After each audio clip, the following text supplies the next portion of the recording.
añadiendo conocimiento a la virtud, nivel inicial.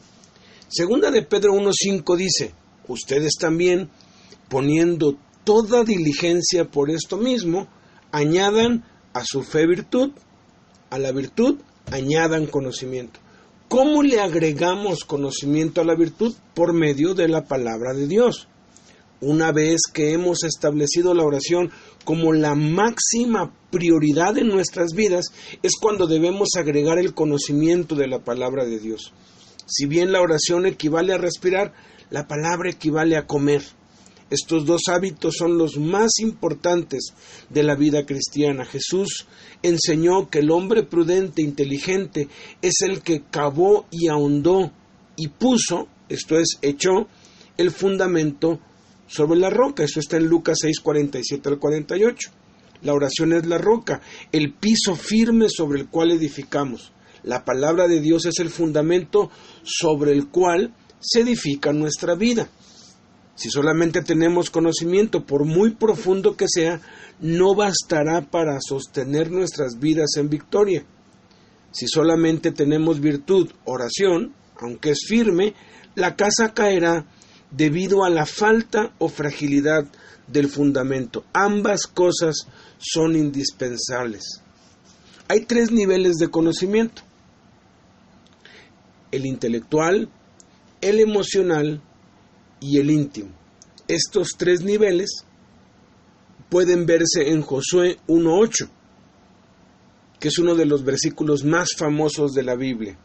Y dice así: nunca se apartará de tu boca este libro de la ley, sino que de día y de noche meditarás en él, para que guardes y hagas conforme a todo lo que en él está escrito, porque entonces harás prosperar tu camino y todo te saldrá bien. Es uno de los versículos más famosos de la Biblia, pero debemos entender que la Biblia fue dada por Dios al pueblo judío, y tenemos que entender lo esencial de los usos y costumbres del pueblo judío para poder tener una mejor comprensión de lo que la Escritura dice. Vamos a analizar cada nivel. Nunca se apartará de tu boca este libro de la ley. Este es el primer nivel, leer la Biblia. Los judíos leen en voz alta. La fe viene por el oír, y el oír de la palabra de Dios. Se necesita mucha disciplina para leer en voz alta o murmullo, pero debemos procurarlo cada vez que podamos.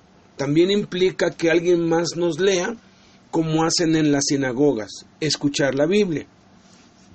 Luego dice, sino que de día y de noche meditarás en él. Este es el segundo nivel, escribir la Biblia. Los judíos meditan escribiendo.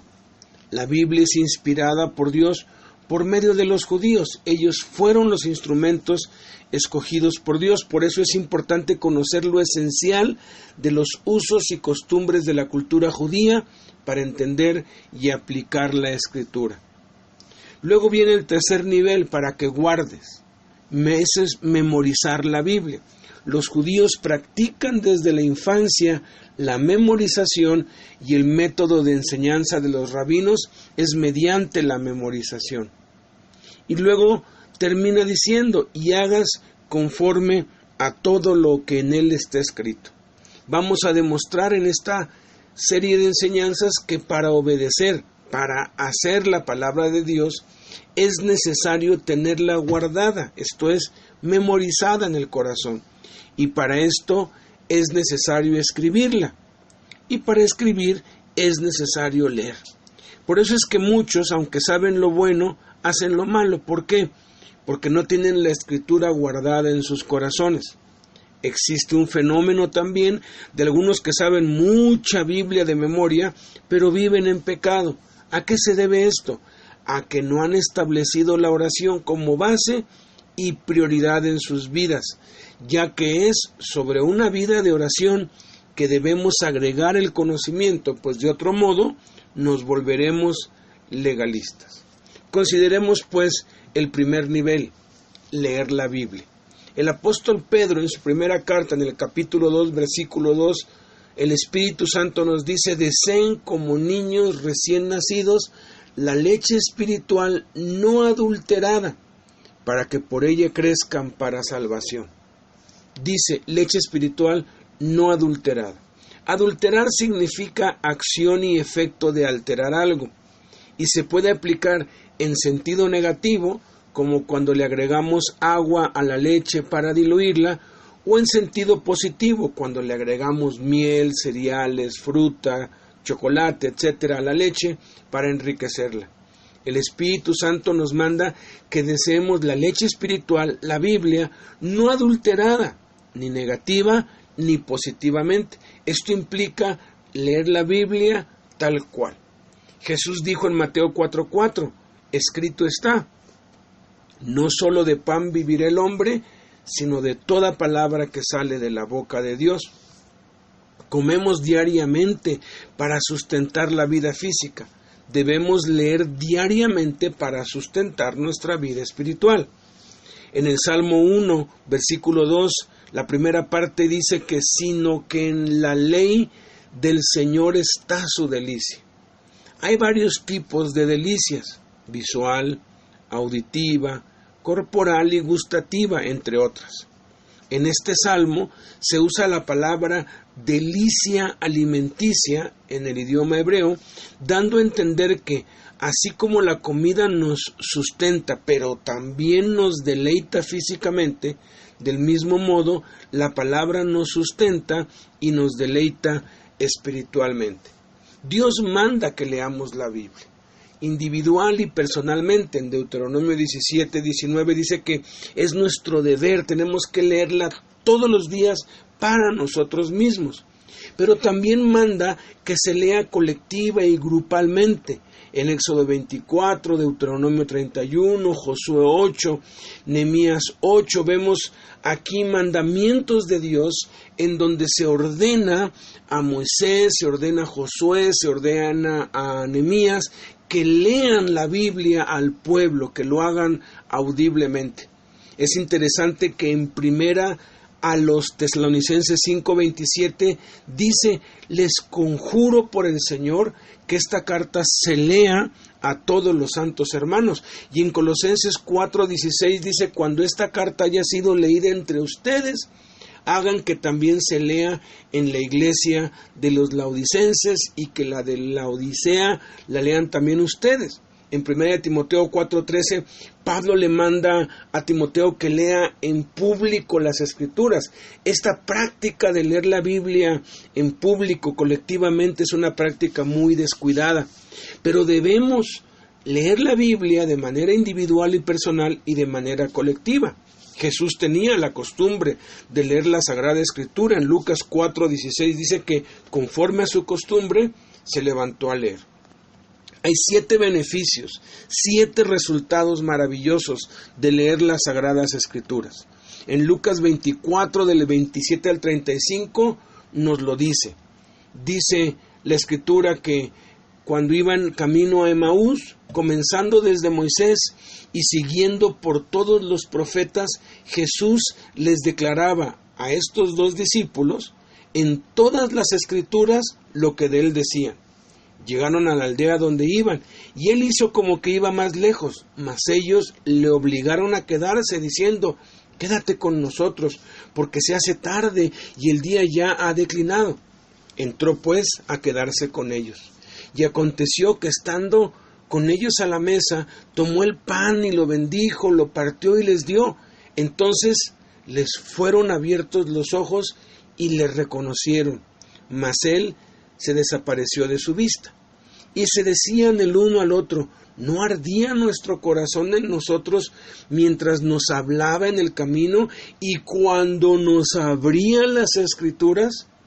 Y levantándose en la misma hora, volvieron a Jerusalén y hallaron a los 11 reunidos y a los que estaban con ellos, que decían: ha resucitado el Señor verdaderamente y ha aparecido a Simón. Entonces ellos contaban las cosas que les habían acontecido en el camino y cómo le habían reconocido al partir el pan. Aquí hay 7 beneficios, 7 resultados. Si leemos la Biblia todos los días, si la leemos, y la leemos, y la leemos, entonces cada uno de estos 7 beneficios vamos a disfrutarlos. Cada uno de estos resultados van a ser evidentes en nuestra vida. El primer beneficio, el primer resultado es que los ojos de nuestro entendimiento son abiertos. Dice que el versículo 31, les fueron abiertos los ojos. En Efesios 1:18 dice que Dios alumbra los ojos de nuestro entendimiento y Pablo pide que los ojos de nuestro entendimiento sean alumbrados para que sepamos cuál es la esperanza a la que Dios nos ha llamado y cuáles son las riquezas de la gloria de su herencia en nosotros. El segundo beneficio, el segundo resultado es que reconocemos a Jesús en cada situación de nuestra vida. Dice el versículo 31, la segunda parte, le reconocieron. Romanos 8, 28 al 29 dice que sabemos que a los que aman a Dios, todas las cosas les ayudan a bien, a los que hemos sido llamados y escogidos y predestinados por Él, y sabemos que si estamos orando y leyendo la Biblia, no importa lo que suceda en nuestra vida, Jesús está allí interviniendo. Tercer resultado, somos llenos del Espíritu Santo. Dice el versículo 32, la primera parte, se decían el uno al otro. En Efesios 5, 18 al 19 nos dice, no se embriaguen con vino, en lo cual hay disolución, antes bien sean llenos del Espíritu Santo, hablando entre ustedes. Es cuando hablamos el uno con el otro que somos llenos con el Espíritu Santo. Cuarto beneficio, somos purificados en nuestro corazón. Dice el versículo 32, la segunda parte, ¿no ardía nuestro corazón en nosotros? Malaquías capítulo 3, versículo 2 dice que Dios es como fuego purificador. Y Hebreos 12, 29 dice que nuestro Dios es fuego consumidor. Quinto resultado, denuedo, vamos a tener valentía. Dice en el versículo 33 que en aquella misma hora volvieron a Jerusalén. Jesús dijo en Mateo 11 que el reino de los cielos sufre violencia y los violentos lo arrebatan. En Hechos 4:13 dice que las autoridades vieron el denuedo de Pedro y de Juan. En Hechos 4:29 ellos pidieron a Dios que les diera denuedo, valentía. En Hechos 4:31 dicen que hablaban con denuedo la palabra de Dios. En Hechos 13:46 dice que Pablo y Bernabé hablaban con denuedo. En Hechos 14:3 dice que se detuvieron hablando con denuedo, confiados en el Señor, el cual daba testimonio a la palabra de su gracia, concediendo que se hiciesen por las manos de ellos señales y prodigios. En Hechos 18:26 dice que comenzó a hablar con denuedo y luego dice en el 19:8 que Pablo habló con denuedo por espacio de 3 meses. Denuedo es valentía. Y en primera a los Tesalonicenses 2:2 dice que tuvieron denuedo para anunciar el Evangelio. Sexto resultado, comunión con los hermanos. Dice en el versículo 33 que hallaron a los 11 reunidos. Hebreos 10:25 nos dice que no nos dejemos de congregar, que nos reunamos, que cuando estemos reunidos, y eso nos va a llevar a anhelar la comunión con los hermanos. Y el séptimo resultado es testificar de Jesús. Dice que ellos contaban las cosas que les habían acontecido. Hechos 1:8 dice que recibiremos poder cuando haya venido sobre nosotros el Espíritu Santo y seremos testigos. Dice Hechos 18:5 que Pablo estaba entregado por entero a la predicación de la palabra, testificando a los judíos que Jesús era el Cristo. En Hechos 20:21 que testificaban a judíos y a gentiles acerca del arrepentimiento para con Dios y de la fe en nuestro Señor Jesucristo. Y dice en Hechos 2:4 que Dios testificaba juntamente con ellos. Entonces, ¿cómo aplicamos esto? ¿Cómo lo llevamos a la práctica? Después de pedir, adorar e interceder, comencemos a leer la Biblia o sigámoslo haciendo con la meta de leerla toda de principio a fin. Hay muchos métodos. Escoge el que más te gusta y varía de un método a otro. Recuerda que la lectura de la Biblia es para todos los días de nuestra vida, durante toda nuestra vida.